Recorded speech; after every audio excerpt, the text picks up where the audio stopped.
今天是7月3号哦，那我会找一篇文章过一下内容，然后朗读出来哈。那这个文章的话，上个星期只读到一半哦。那是在讲说美国的湿地呢，因为这个联邦原本是联邦在管的，那最高法院说，联邦不能管，所以把管辖权，就是还回去给每个州自行处理，所以产生了一些后续的效应。那他就是在关注这些问题。那后面的话是在讲说，有些人觉得好，有些人觉得有点麻烦。像这边的话是说，这个 North Carolina 的话，他是觉得他要修法，然后看起来是说要把他们州的法律呢，然后修的跟联邦的规则一样。那下面还有一些是说，原本他们觉得联邦管太多了，那现在他们终于可以自己管理在他们自己州里面的土地了。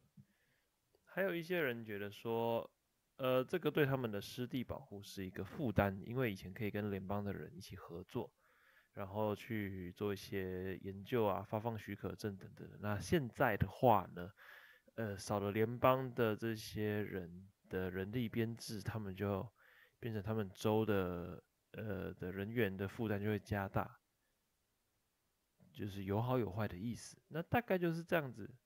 到后面讲那么多，其实就是这样子。那我就把这边这个在 Virginian Pilot 上面的文章就把它给结束掉。今天把它念完之后，就可以告一段落了。这样，直接从第3段开始。Limiting state authority. Other states are attempting to roll back state water laws. North Carolina lawmakers passed a bill this month that would invalidate state wetland protections that go beyond federal regulations. The state law should be clear that state jurisdiction ends concurrent with the federal standards, said Ray Starling, president of the NC Chamber Legal Institute, the legal strategy arm of the business advocacy group. The mentality and expectation of the General Assembly is that we don't regulate more stringently than the federal government. Stringently. Strict.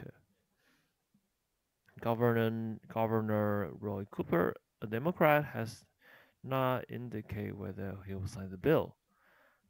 Business development and their agricultural groups cheered the court ruling last month, arguing that confusing regulations and lengthy permit times were stifling economic growth.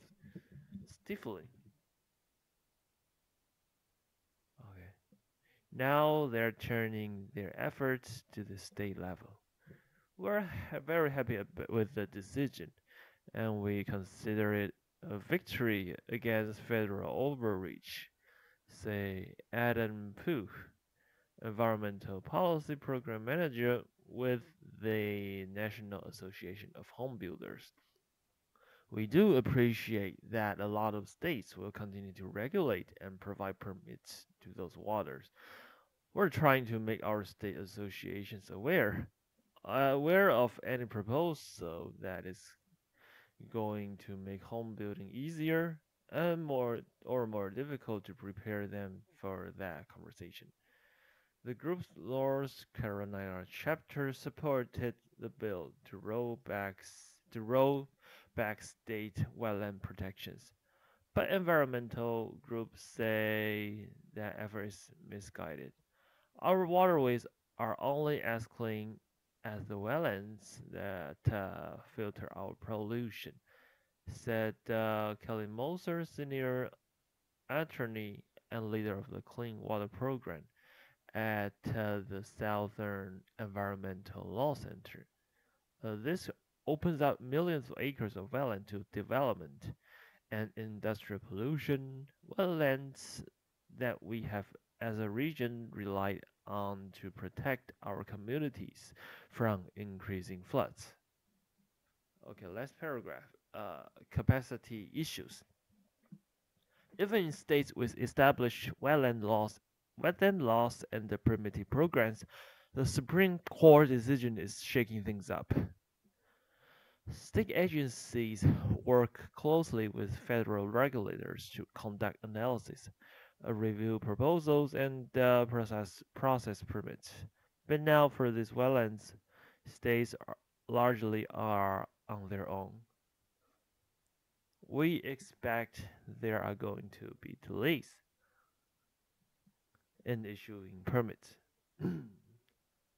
if we maintain our current staffing level, said Lauren Driscoll, manager of the Wetlands Program at the Washington State Department of Ecology. To maintain the timelines that we have right now, we're going to need to bring in additional people. Agency that will need to legislative approval to bring on more staff.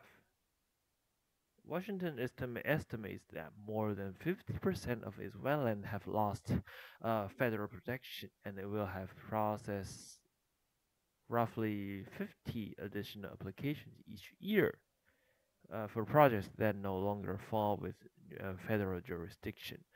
Moser with the Southern Environmental Law Group expressed concern that the Virginia Department of Environmental Quality also will struggle to handle the increased workload.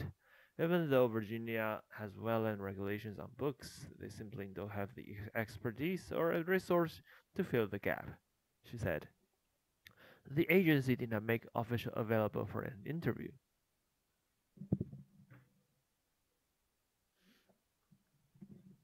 In Colorado and New Mexico, officials are acknowledging that efforts to enact state protections will require a lot of money in order to increase capacity at the regulatory agencies. And the Illinois advocates pushing for a wetlands law say it would be meaningless if state agencies weren't able to handle the work. If you put in a state law that provides specific wetlands protection, that implies a permitting and review system,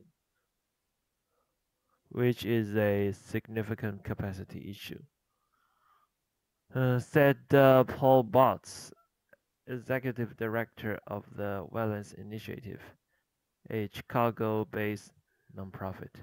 There's no point in doing that if the agency can't carry it out. 哦，这么念完了，超多。那这个就到这边为止了，拜。